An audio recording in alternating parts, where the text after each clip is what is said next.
Elon Musk's Neuralink killed 1,500 animals in 4 years, now under trial for animal cruelty, report.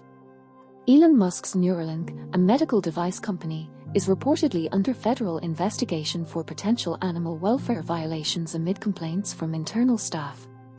The report says that internal documents and sources suggest that animal testing is being done too quickly, which causes animals to suffer and die needlessly.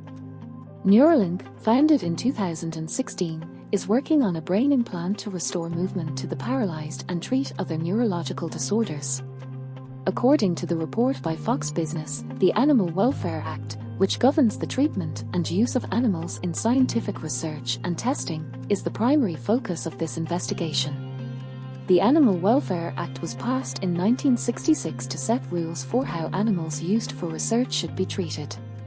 Based on a review of dozens of Neuralink documents and interviews with more than 20 current and former employees, the report has concluded that the investigation coincides with rising employee dissent regarding Neuralink's animal testing, including complaints that pressure from CEO Elon Musk to accelerate development has resulted in botched experiments. Employees claim that because of the need to redo tests that initially failed, more animals have been subjected to experiments and murdered.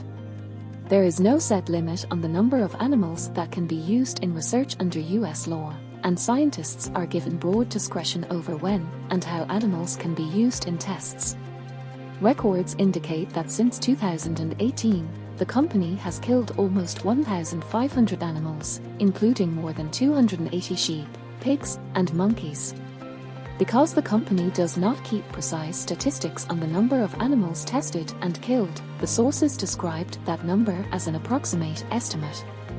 However, present and former Neuralink staff have stated that the number of animal deaths is higher than it should be due to Musk's desire to expedite research. Musk is said to have told at least one former Neuralink employee that he didn't like using animals for research and that he wanted them to be the happiest animals while they were alive.